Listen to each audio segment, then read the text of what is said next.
Shalom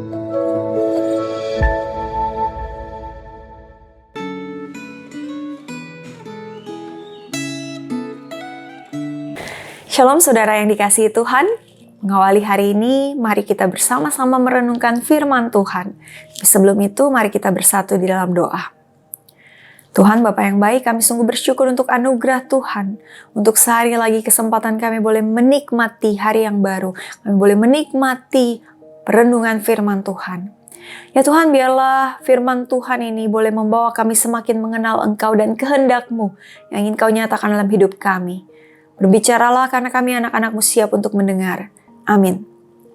Bapak Ibu Saudara, renungan kita hari ini diberi judul oleh penulis Gema Memohon Keadilan Allah yang terambil dari kitab Mazmur 7. Saat ini saya hanya akan membacakan ayat yang ke-9 hingga 12 ditutup dengan ayat yang ke-18. Demikian firman Tuhan. Tuhan mengadili bangsa-bangsa, hakimilah aku Tuhan. Apakah aku benar dan apakah aku tulus ikhlas? Biarlah berakhir kejahatan orang fasik, tetapi teguhkanlah orang yang benar. Engkau yang menguji hati dan batin orang, ya Allah yang adil. Perisai bagiku adalah Allah yang menyelamatkan orang-orang yang tulus hati. Allah adalah hakim yang adil dan Allah yang murka setiap saat. Ayat 18. Aku hendak bersyukur kepada Tuhan karena keadilannya dan bermazmur bagi nama Tuhan yang maha tinggi. Demikian jauh pembacaan firman Tuhan. Bapak Ibu Saudara, saya pernah membaca sebuah novel karangan John Grisham yang berjudul The Confession. Novel ini bercerita tentang seorang siswa kulit hitam yang dituduh melakukan pembunuhan terhadap teman sekolahnya, perempuan berkulit putih. Ketika dia ditahan, dia dipaksa untuk mengaku, dia disiksa, sehingga akhirnya dia tidak tahan, dan kemudian dia terpaksa mengaku. Dan saudara tahu dia dijatuhkan hukuman mati. Ketika pembela berhasil membuktikan bahwa bukan dia yang melakukan pembunuhan tersebut, dia sudah terlanjur menerima hukuman mati. Ya Bapak Ibu Saudara, ini adalah fiksi. Namun dalam kehidupan sehari-hari banyak kisah ketidakadilan yang terjadi, bahkan dari zaman Alkitab. Kitab Mazmur 7 yang menjadi bahan renungan kita hari ini bercerita bagaimana Raja Daud mengalami ketidakadilan. Daud difitnah oleh Kush. Tidak ada detail spesifik mengenai masalah ini, tapi kita bisa mengetahui bahwa Kush adalah orang yang berasal dari suku Benyamin, satu suku dengan Raja Saul. Ketika Saul cemburu pada Daud dan memburu Daud mencoba membunuhnya, Saul menuntut kesetiaan orang sesukunya untuk melawan Daud.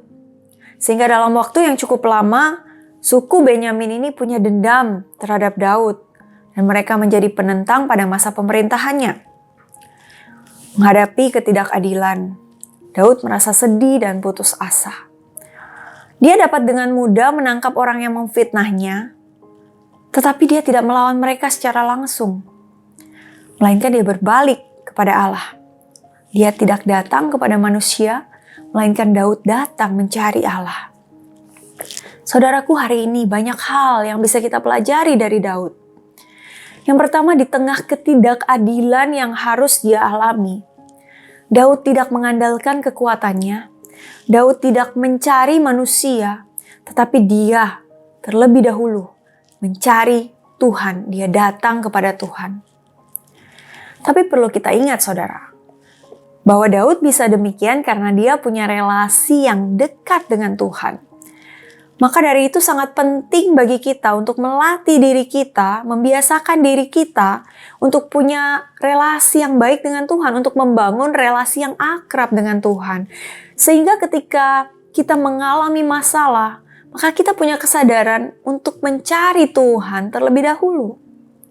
Yang kedua, ketika Daud datang kepada Tuhan, yang dia lakukan adalah mengintrospeksi dirinya. Bukannya langsung mengajukan komplain bertubi-tubi dan kemudian menyalahkan orang lain.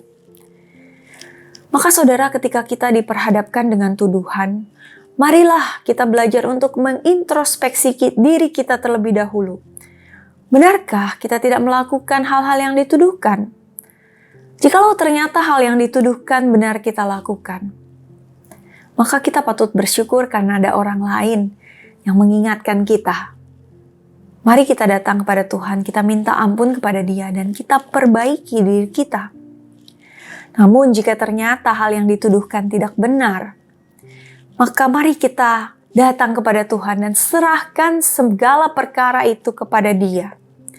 Percayalah bahwa Tuhan kita, Tuhan yang adil. Dan berdoalah agar Tuhan menyatakan keadilannya dan agar kita boleh diberikan ketenangan.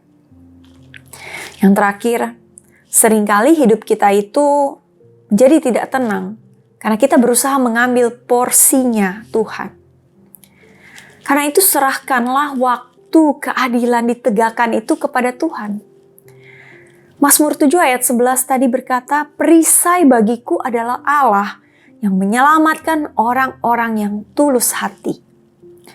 Perisai bicara soal perlindungan.